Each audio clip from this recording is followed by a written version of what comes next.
Your job's not going to get replaced by AI. Your job's going to get replaced by somebody who knows AI better than you do. Every business is a technology business, whether they realize it or not. I think some people believe that or used to believe that. Now I think everybody realizes it. And you've got lots of people who are willing to give you a spreadsheet of 179 checklist items for security. There's really nobody synthesizing it for the real, like the buyer in that organization. The best engineers in the world somehow can operate at 10 to 20x the speed of an average engineer, in terms of the creativity and some of the automation and tooling they're able to create. Our best ideas are coming from teams that have diverse backgrounds and points of view on things. And it could be from a skill set standpoint, could be from a work history perspective, could be demographic, sociological elements that fit into this. Hello, this is Jocelyn Houle. Welcome to BetterTech. We're really excited today to welcome Michael Taylor. Mike, you are the CTO and EVP of Worldwide Tech, and we're going to talk a little bit about innovation and leadership today. Is that right? That is, yeah. Looking forward to it, Jocelyn. Thank you for having me. Absolutely. This is a topic that's near and dear to my heart, as well as many of our listeners. But before we kind of get into that, can you tell us a little bit, what is Worldwide Tech and what should we know about it? Sure. We're a global company. We're just over 10,000 employees, and our focus in the market is connecting technology to business and IT outcomes. And we feel uniquely positioned between infrastructure, software, and now the introduction or advent of data science that, we've got a really cool opportunity to meet the market and industry and apply technology to advance businesses. And very excited to share more with you about that. How old is Worldwide Tech and how big is it? Yeah, so we're 34 years, founded in 1990, a rich history around products and software, more in the value-added reseller space, but a very deliberate motion beginning in the early 2000s to build out some lab capabilities. We'll talk about supply chain distribution, and now more than ever, I'd say this merriment of kind of consultancy strategy with engineering brilliance and working with our customers on their strategies and introducing technology to it. I do want to talk to you a little bit more about that because I think that mix of advisory and engineering is getting increasingly important in the AI world. So I definitely want to talk a little bit more about that. But before we get there, you are CTO and EVP. Tell me a little bit about what those titles mean and what your evolution was to get into that role. Sure. Grew up in technology with the company. I was a finance major in college and just found ways, way back in the day to, leverage technology, whether it was Excel or SQL databases, that kind of thing, and got my start in our technology team here at the company. Worked most of my career in internal tech, so I feel like I have a left and right brain, both on sort of the operator way of how these things actually come to being, but also the aspirations that we can do more and push to do more in terms of the impact we could derive to our businesses. And feel very privileged to work for Worldwide and to have found this company. I've been working here for 24 years, believe it or not. Started with them right out of school and have been there ever since. And just very excited about, we used to say, every business is a technology business, whether they realize it or not. I think some people believe that or used to believe that. Now I think everybody realizes it, the importance that those teams can play on not just scaling and advancing business operations, but also bringing differentiated products and capabilities to market. And love what I'm doing and love the companies I get to work with. Well, that's a great origin story. Yeah. You're really happy with your company. That's great. You don't always hear that. Yeah. So I'm glad that you really feel engaged with the company. And I think one of the reasons you mentioned when we first pulled up together is really because of the culture of innovation at your company. Tell me a little bit more about how your company sees innovation. Yeah, we think and have thought very deliberately that at the end of the day, the culture, the health of our culture, the health of the relationships between our employees and their leaders is ultimately going to define our ability to react to markets quickly. And, this culture of innovation, ironically enough, this was we do annually a leadership conference where we bring every leader from the company, 1 report to 2 direct reports, technology leaders, operations leaders. We bring everybody together And one of the topics we went after in 2018, our entire 3-day event together was focused on building a culture of innovation and understanding. This was the theme. So as this title came over, or this thought process came over in terms of the discussion today, was like, we leaned in really hard to that. And our realization at the time was, in order to adapt to, a changing market, and I think, what we're all experiencing right now, things tend to, and certainly have shown a pattern that they're changing faster than ever, and we don't see that stopping. Our ability to kind of come together, react, debate, discuss, argue even at times over sort of what's going to play out, how things are going to work, debate openly different technology platforms or methodologies and approaches. Our ability to do that constructively and faster than our competition is what will define our success. We have great technologists. We have an unbelievable advanced technology center to test out these technologies and work with them. But if we don't have a culture that instigates that debate, that bubbles up to the top different ideas, and also ensures that everybody's voice is heard versus maybe the loudest, most vocal person in the room, or just the leader of the organization versus everyone who's in there, we think our outcomes are going to be sub-optimized. And that focus on culture has been critically important to us. And we think it is, as much as we are great engineers and have great technical competencies in terms of what we do, we really think the flywheel effect, our differentiator, is the culture that begets those outcomes and feeds into those discussions. Okay, so I'm hearing that there's some pillars that you've identified that really support a culture of innovation. I'd like to just talk a little bit about that, and then we can talk about how you can or how you cannot get there. Yeah. Depending on your luck and your skills. But so far I'm hearing it's definitely comfort with some creative, what's that called? Like creative conflict, some comfort level there. Yeah. Right? Conflict's a good thing. I think it can be very good. Yeah.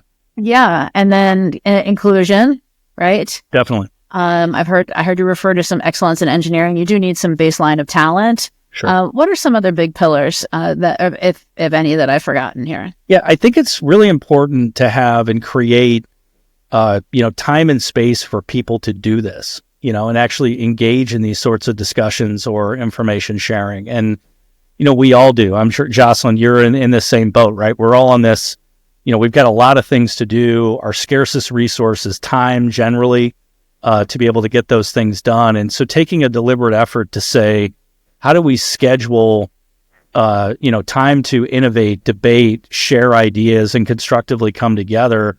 What was a really important tenet that came out of that conference I mentioned was, we on a weekly basis have cadences set up within the organization that culminate ultimately to a couple of meetings we host every week on a Friday. We have a builders call, which is like a technical deep dive. All of the engineering members of our organization can either dial into that or they can listen to it, as like a podcast style format when we produce it, that shares emerging technology patterns and use cases that we're engaging with our customers. So can you invite me? I would love to go to that. Definitely. Yeah. We have had some external guests. We've had customers that have joined us to talk about this, but it really has turned into a bit of a badge of honor, right? For some of our top engineers to submit ideas that are vetted, right? For relevance and preparedness mostly. And they show up and they bring it. I mean, they're demoing, they're bringing their customers to, sort of advocate for the outcome that they've been able to create, but creating that time and space for them to share it. And it seems like it's a very conflicted word, but in a way you have to operationalize innovation in order for it to stick. And some of those cadences, the time and space we created there has been a critical function for those teams to share their ideas and provide a format with which they can debate. The chat on these things is bananas. I mean, they're going in and they're saying this, well, I found this, and well, what about this company? Or is anybody like that's exactly when I see it go off like it's just like this moment of like, this is exactly what we wanted. This is exactly what we intended. That's a great shout out, and I do want an invitation. That sounds like a very cool meeting. Which kind of jumps to mind for me is, has your company always been this way, or is this something that you've tended towards over time? Yeah, like most things, it's an evolution, not a revolution. At least for us. We started off, and this was, I'd say, out of direct interest from both our CEO and other our leaders of sales. Our sales organization was very invested in this as well. And we've been doing that builders call now for, gosh, I'm going to say at least 15 years, maybe going back to like 2005, 2006. It's interesting. Wow. So I'm definitely hearing like I'm thinking about, you're in this kind of enviable position, right? You're working for a company you feel great about. You're really embracing an innovation culture. I'm thinking about the listener or the leader who is like, yeah, me too. I want to do that too. But perhaps their organization is, and just the typical tech organization. They don't want any fluff, any extra time, you've heard a lot about founder mode now. It's sort of like my way or the highway. So let's say you have a culture that doesn't have space for innovation. What are some things that you would recommend to that leader? Yeah, I think there are some really low cost points of entry here.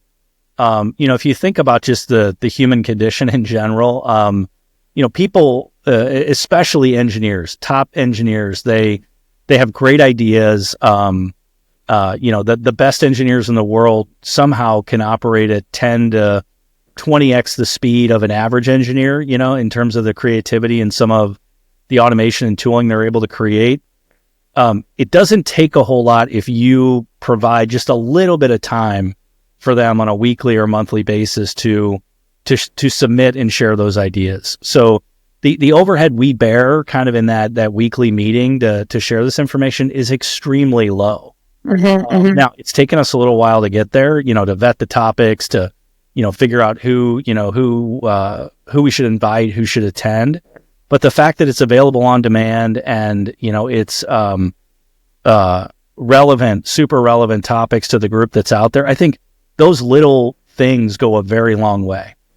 And I think sometimes even as growing up as an engineer and now leading engineers, our number one Achilles heel, we'll tend to over-engineer things, believe it or not. It's like, so don't be afraid to start simple with some of these things. And I know our customers, they do hackathons, they're doing quarterly, type of events. I think if you can get into something that makes it, operationalizes it a bit more into the weekly or sprint-based planning maybe that an organization's doing, find a way to celebrate those innovations, and others are going to follow. Do you think there's more pressure on leaders then to make that time and listen to those suggestions, especially when people are working remotely? Yeah, I do. And it is something, as we talk about time being scarce, that this is something you as the leader, whomever you are out there listening to this, your teams are going to mold and follow your behavior. If you're not in those meetings, they're not going to be in those meetings. If you're not asking questions, they're not going to ask questions. And so if you're going to make the commitment, you need to commit. You need to be there. You need to be engaged. And I do think it is time well spent to exemplify the behaviors and celebrate and recognize the sorts of outcomes that you want to see the broader aspects of your organization achieving. Interesting. This is something that you've mentioned like conflict a couple of times, modeling, I would assume modeling comfort with that kind of like not in comfort with a little bit of disagreement. Yeah. That makes sense to me. But a lot of organizations put a very heavy emphasis on fitting in, on smoothing over. What are some structures you have in place or have thought about to kind of make it okay to be the complainer or the person who points out the problem? Yeah, I think is pointing out the issue or pointing out, we'll try to use words like, instead of issue, what's the opportunity? What can we go after and correct or fix? And language, by the way, from a leadership perspective is really important, right? In terms of the words that we use and how we express the thoughts and ideas that we have. But it is not sufficient just to sort of point out a flaw, or even on the maybe the more proactive side, like, hey, here's a great idea, and we confuse kind of this call it innovator's mindset with a lack of entrepreneurial skill sets that have to go along with a great idea.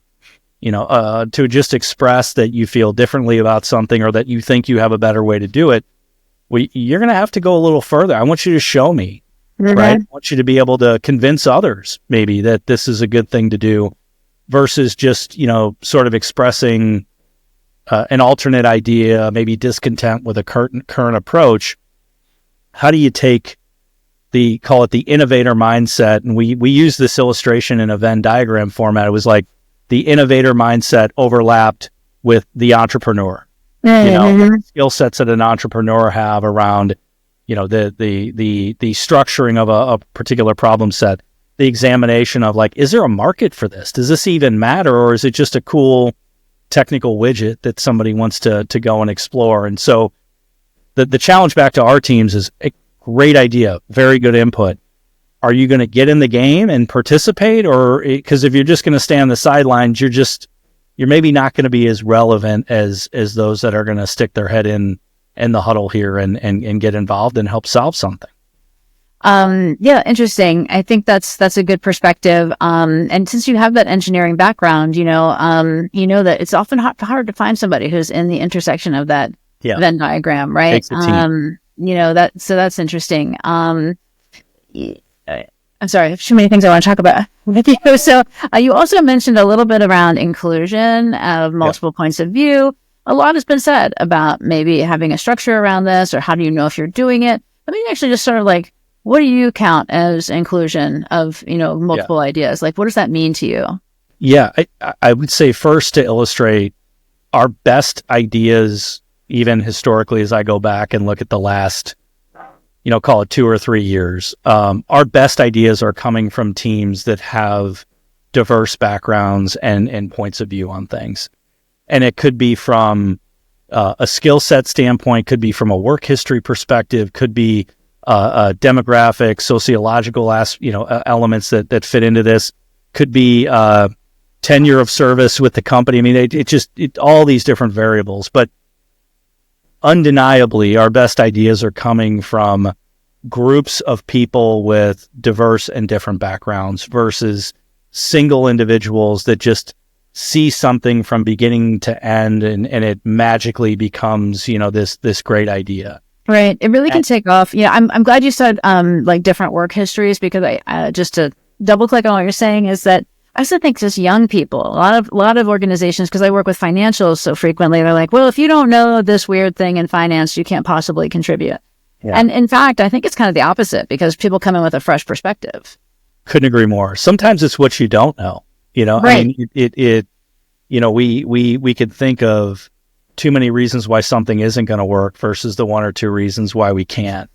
Actually, we could do a whole other podcast on the what about this gotcha game. Yeah.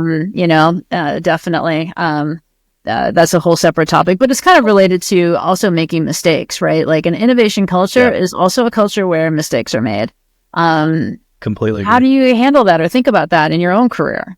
Yeah. I mean, it goes back to, probably some principles that we've managed and adapted from, call it kind of a true agile mindset, around progress and, sort of at the peak of agility, it wasn't, about failure or success. It was, what did you learn kind of, thing. And I think we found a nice middle ground there to say, look, you can't just continue to learn and fail over and over again. That doesn't work.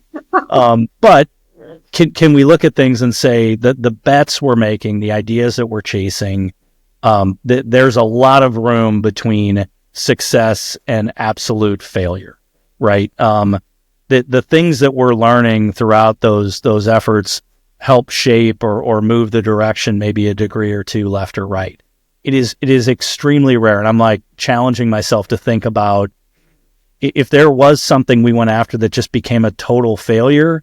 It was really a failure of leadership up front to be like, this is just a bad idea. It's an unserviceable market. It's we missed some real important cues probably in the beginning of that discussion that we should have called out. I love it. I feel like we should have definitely underscore that, is that, like leadership really kind of has to own the big accountability. And I think it frees up everybody else then, to make a few mistakes, try a few things. And Jocelyn, just on that point there is, so where I struggle to think of one that was an abject sort of failure, I really can't think of one where we didn't really learn something important that shaped how we're engaging with our customers, feedback that we would give to our broader technology partners, outcomes we're delivering for our customers. Is like, there are usually 5 or 6 good ways to get something done, right? And we're able to find those. And I think that's some trust and frankly some grace that leadership has to extend to the teams. We're not asking for perfection. We're looking for progress, learning and sharing about, what we're finding out about those ideas. Those tenets make learning over absolute success tolerable. Right. That's a good point. I like that equation, learning over success. Yeah. There's a differential there. So we're talking very abstractly about some great ideas that are super easy to agree with, right? Because we love that. I kind of want to work at your company now. But we're hiring everyone. Yes. Moving out of that kind of abstract idea, which all sounds great. Maybe you could share some examples from some work that you've done with customers that really make tangible evidence of these philosophies. Yeah. I think our focus really over the last 15 years or so, I mentioned, was we've always had really, really strong engineers, no doubt. But what we're asking of kind of the market and our customers today, we just don't see many organizations that want to be accountable to strategy and the execution of that strategy. And so we've taken a very deliberate approach to say we believe we possess the skill sets to do both. And we also have found that when someone is accountable to both, you just get to results and outcomes faster. And, and faster could mean, you're to market more quickly. It could mean you're also saving cost in terms of duplication of efforts during that period of time. But that's been our fundamental premise. Second to that then has been, okay, we've got to make sure, engineering and technology changes at breakneck speed.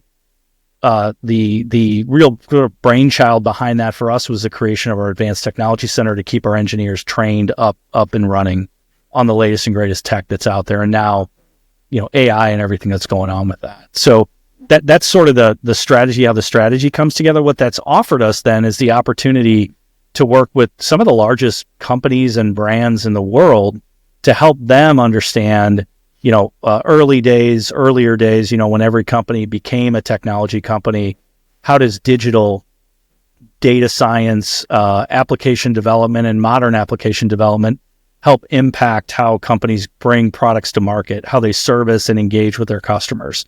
And so, working in retail and healthcare to say, who would have ever imagined the tenets of customer loyalty applying to healthcare organizations, right? How you engage with your patients, even your doctors, and how you recruit those different groups and teams. So our 4 areas of focus across that border: cloud, the introduction of digital, how digital plays into that, how you secure both your data, your applications, and the responsibility you have to your customers and your employees. And then very, very, important for us here recently, AI and how AI fits into that.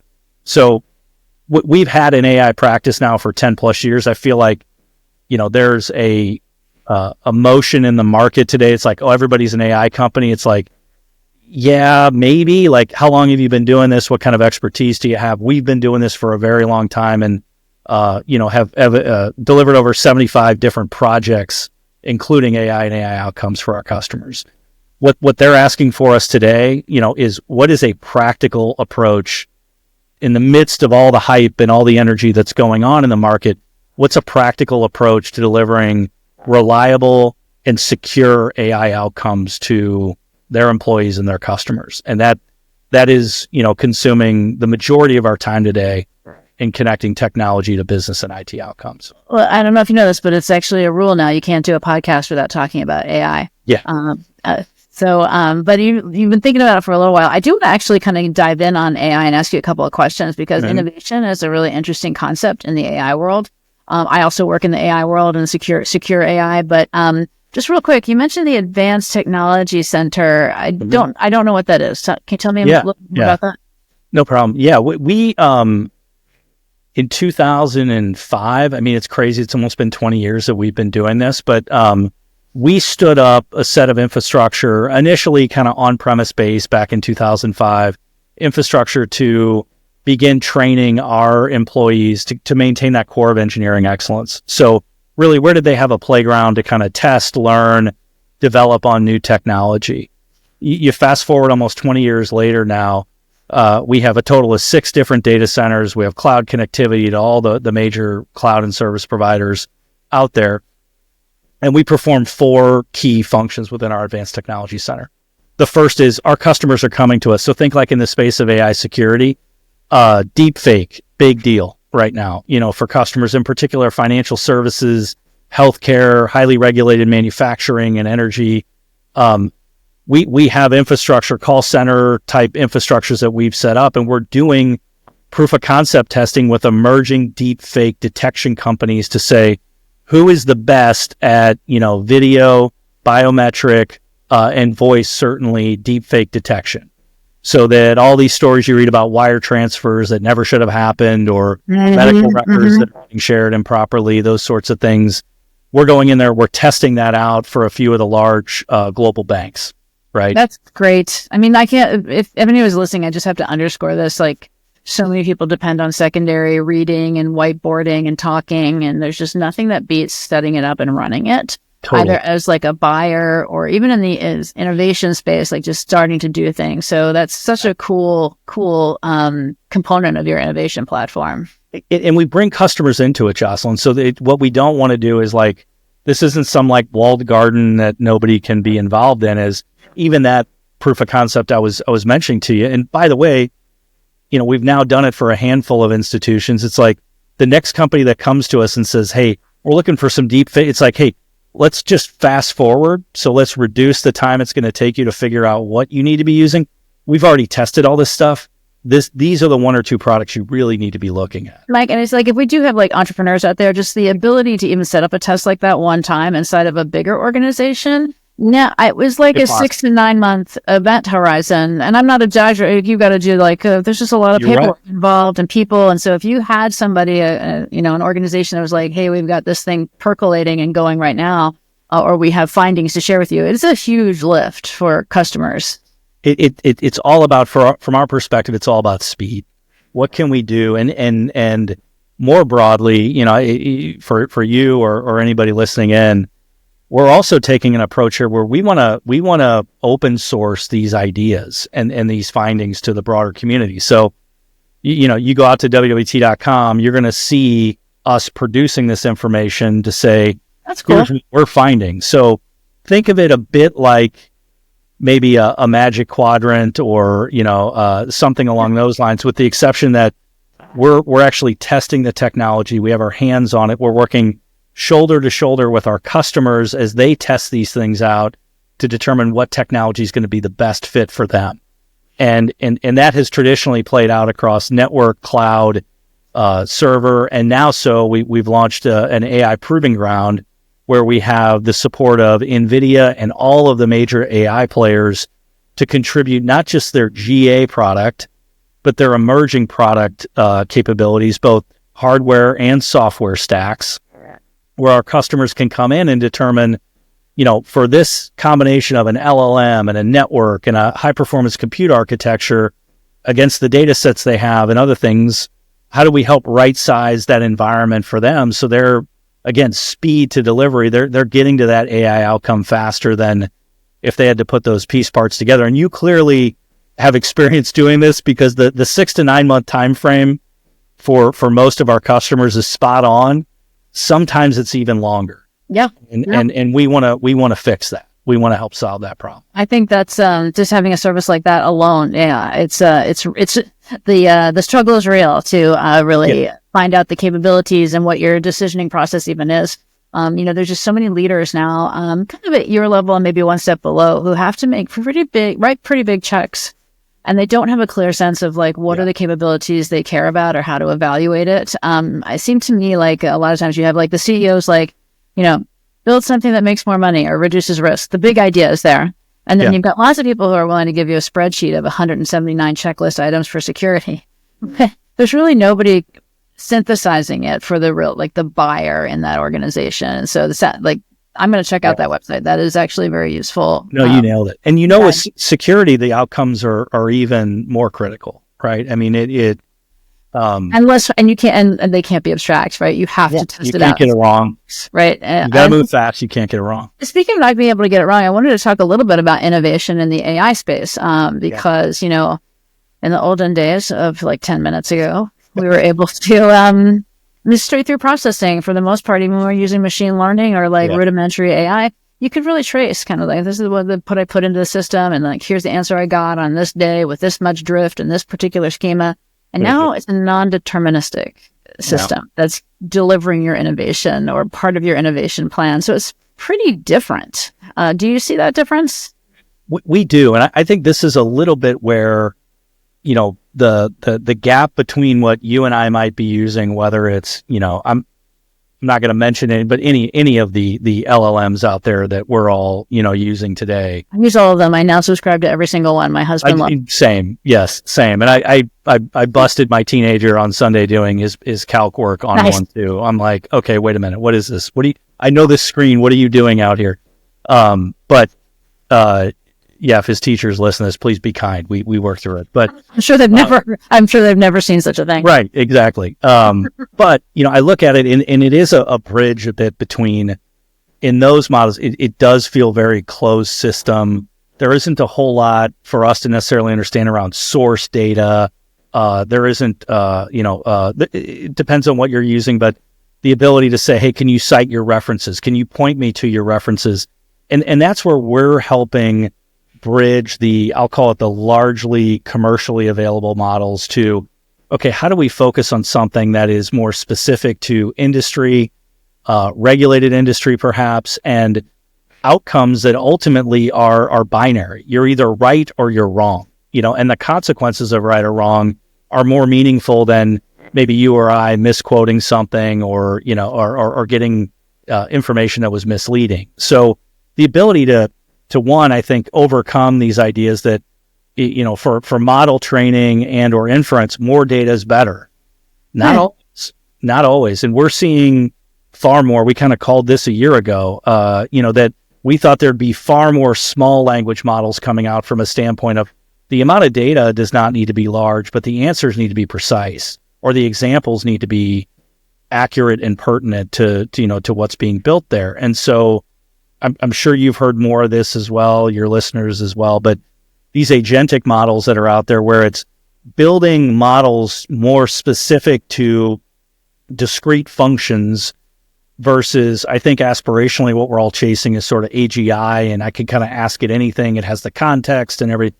But for enterprise use cases right now, how do we bridge the gap between the commercially available or open source availability to models that can be trained on specific data, the custody of that data, and the inference or answers being subscribed to or information being produced has a lineage. It could be traced back to a document, a URL, someone who did something or said something that helps provide higher levels of confidence in the data, the responses, and the action that those companies want to take. Yeah, interesting. There's a bit of a debate around this right now, but I do think I agree with you that it's going to be small models on the edge, that they're performing very well right now, and I think people are going to like to keep that in their private environment. However, interestingly, it does kind of bring up, when you're doing it, these companies are trying to adopt AI. You mentioned, I'm not sharing anybody's secrets, but like, what types of use cases are kind of top of mind for big companies? Yeah, right now, I mean, the call center use case is predominant and present. The ability to augment a call center or customer support agent with real time and better information is a home run. One, right now, generally speaking, it's a low bar to step over, right? If any of us have called into, call centers or anything like that, it hasn't traditionally been a great experience. And I think the promise of some digital capabilities there prior to generative AI sort of disappointed in that space. So the call center space is a really important area. The other around contracts, proposals, assistants. So digesting large volumes of data, not just to summarize, but also to turn around and produce an output that's 80% or 90% of the way there, I think is another big one that we see. The third is coding assistance. And this is you've probably seen as well, hotly debated over the last couple of weeks, right? You have the developers who are, this is of no help to me. You have others that are seeing benefits from it. I think, but the coding assistant piece, our position to the market in this is that, okay, so maybe it isn't a 70% or it's ever going to, fully replace a developer in its current form. We agree with that. But if you could give your developers low double-digit productivity, you'd take that in a heartbeat. Yeah, I know you would. So we're looking at this saying in the areas of QA, call it application modernization or patterns where you're updating or migrating code. We're seeing it very productive in those spaces. That's a good call out. Just for the context there, a lot of people in big companies want to work on the new stuff more than they want to work on, the kinds of things that maybe a co-pilot would help speed up, like maintenance, is that what you mean? Yeah. Maintenance and migrating apps to the cloud. How do you develop workbooks or runbooks that achieve that?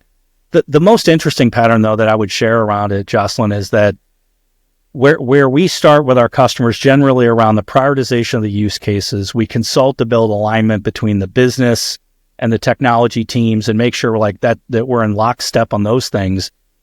What really has been fascinating over the last year and a half working, and this is healthcare customers, financial services, retail. Once we're able to establish sort of a baseline of data for the purposes of, it could be the call center piece, it could be the coding assistance, the speed at which the next use cases are able to be developed is orders of magnitude faster than the first. The third use case is orders of magnitude faster than the second because you've developed a way to ingest the data. You've done some training around keywords, acronyms.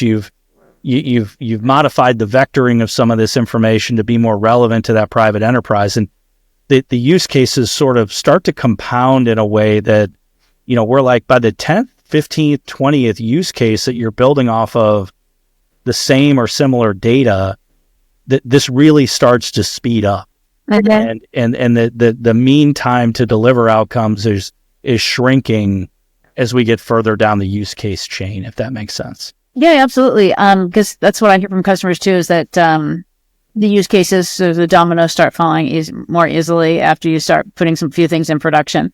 Yeah. And the other kind of debate that I hear about, and I'd be curious to get your opinion, is, do you think there's going to be like a centralized AI production facility inside of organizations, or is this going to be like a tool kind of like DBT or something that you just have people in the organization? Oh, that's such a great question. And I'd say that this is how we see it today.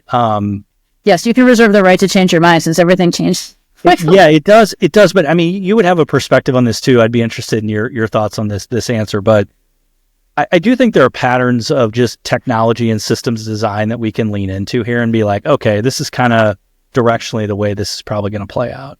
And we're heavily coaching, our customers, and we've done the same thing internally, which is kind of a cool part about my job. I get to see both the internal stuff that we're doing, but also work with customers on it. Is you need a strong center of excellence to define the development and the data standards by which your models and your agentic and agent frameworks are going to be built out. If you don't have those standards, just like the days of microservices or service-based or architecture, if that's not standard, they're not going to communicate real well together. They're not going to integrate. So we strongly believe there's a center of excellence that has to be established to see those opportunities play out in the future. At the same time, though, we all see, I mean, you see this as well, I'm sure. The tools are getting better, right? I mean, we say to our customers all the time, this is the worst form of AI you're going to have, right? It's getting better every day. And by the way, it's getting better faster than ever. Even, I'll just share this quickly, but our internal use cases that we went after, our price for performance, we improved our price for performance by about 10x over a year's period of time. the models are getting more efficient, our fine tuning of the models, et cetera, that are there. So we also believe that along with that center of excellence, you're going to have distributed centers, whether they're lines of business, they could be other companies that you're working with, that could be using your data and a combination of their data. So a strong center of excellence, but we do see more and more federated capabilities once those standards on the data platform side are established. Interesting. I sort of feel like it's back to the e-commerce days. Like we don't put E in front of things anymore because it's all that. Yeah. I feel like for software development, certainly, there's going to be a lot of independent work or have to be. But I do like the idea of a center of excellence because, I do work with highly regulated organizations. And so, having a sort of federal and state government inside your organization probably makes sense. Good analogy. It does. Yeah, it does. So, when you have a culture of innovation like this and you've got, I think it probably affects your culture in other ways too. For instance, how does this affect reviewing and acquiring talent for your organization? Yeah, I think our messaging to our internal employees as well as the market overall is that your job's not going to get replaced by AI. Your job's going to get replaced by somebody who knows AI better than you do, right? In terms of doing your job. And so, we're really pushing like embrace this. Embrace it. Let us know what's working, what isn't working. We're doing internally. I did a listening session we had 35 employees this morning. We spent 90 minutes talking about emerging technology, the impact emerging technology was having on their job roles, questions they had around, what is optimization and efficiency mean to my job, my team's job. And our coaching is that, we really need them to lean in and adopt AI.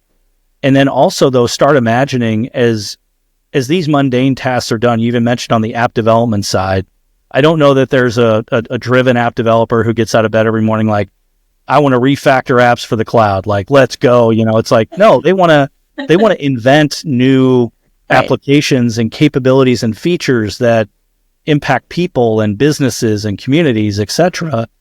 And so I think our immediate opportunity over the next 12 to 18 months is, how do we eliminate the mundane, repetitive work through not chat capabilities, but agent-based capabilities that can respond and react to different events that are going on inside of an enterprise? And as we free that time up for people, I think our best, most engaged, inspired workforce, they're going to imagine and drive new capabilities, bring to life new capabilities that are going to differentiate our business or the businesses that we work with in our go-to-market. And, I don't know if that runs out. I don't know if that changes over time. I don't know what AGI will mean to that eventually, but for the here and now, that's how we're thinking about it. And we're asking people to lean in, adopt, share what they're learning, what they're frustrated by, but also imagine new offerings and new capabilities we might be able to extend value to the market as we get rid of some of those mundane tasks. Yeah, I like that. And I like that you're having listening sessions. That sounds like a great cultural artifact. Thank you so much for sharing some of your thoughts around the intersections of leadership and innovation. Is there anything I should have asked you that you want to make sure that we talk about? Because I had a couple other sort of final questions for you. What advice would you give to somebody who's just taking over a CTO right now?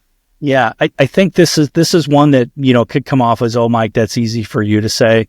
But I would just, I cannot express how important I think it is, whether it's with Worldwide or somebody else. I don't care. But I really would coach the market out there to say you have to be experimenting with these tools. You have to be out there identifying use cases, collecting feedback and input.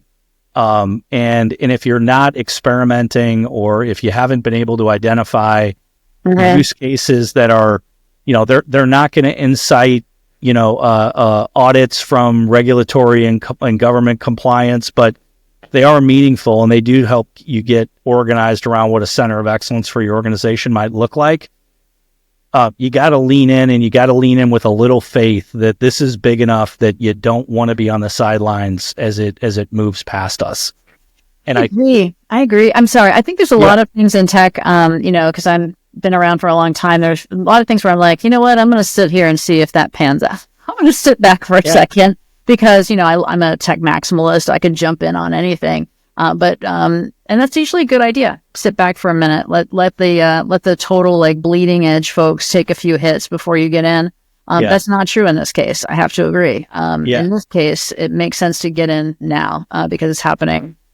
Yeah. And I don't mean that everybody needs to be out there training a model or competing with OpenAI or competing with XAI. Like that, I'm saying, how do you leverage those models in the context of your business to drive efficiency and scale? And while it may not be an ROI that's as clean as you would want it to be, as I mentioned before, you get through the first one, the second, the third, the fourth, they come even faster.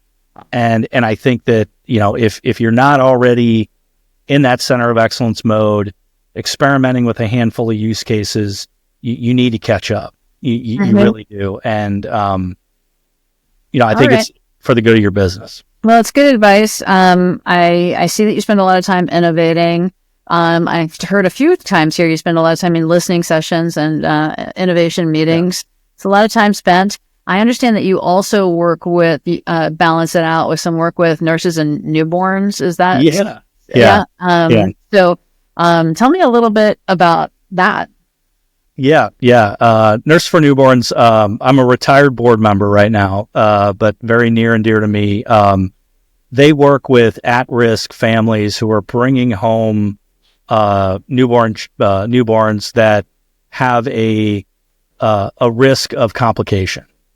So that could be anywhere from, maybe they spent a little time in the NICU to, they had complications with the pregnancy. And in most cases, these are low-income families. They have very limited support systems in terms of parents or families that are able to help. And they offer in-home pediatric nursing care to the mother and the newborn baby. My wife and I are blessed to have 4 healthy kids. We talked earlier about teaching them how to drive. That's a lot of fun, but not everybody has a support system like we had. And when you looked at some of those scenarios, it was a righteous cause to get involved in. Yeah, absolutely. I'm certainly detecting a theme here of like an open. You definitely like bringing communities together to get something done that could be great. Whether it's like a technology outcome or a business outcome, but then like more importantly, you get people together to make sure you have the right outcome for people's health and families. So that's a great theme. Very important. Great theme and a great way to kind of wrap up our discussion today. Mike, it's been a pleasure connecting with you. Thank you so much for coming on BetterTech. You bet. Thanks for having me.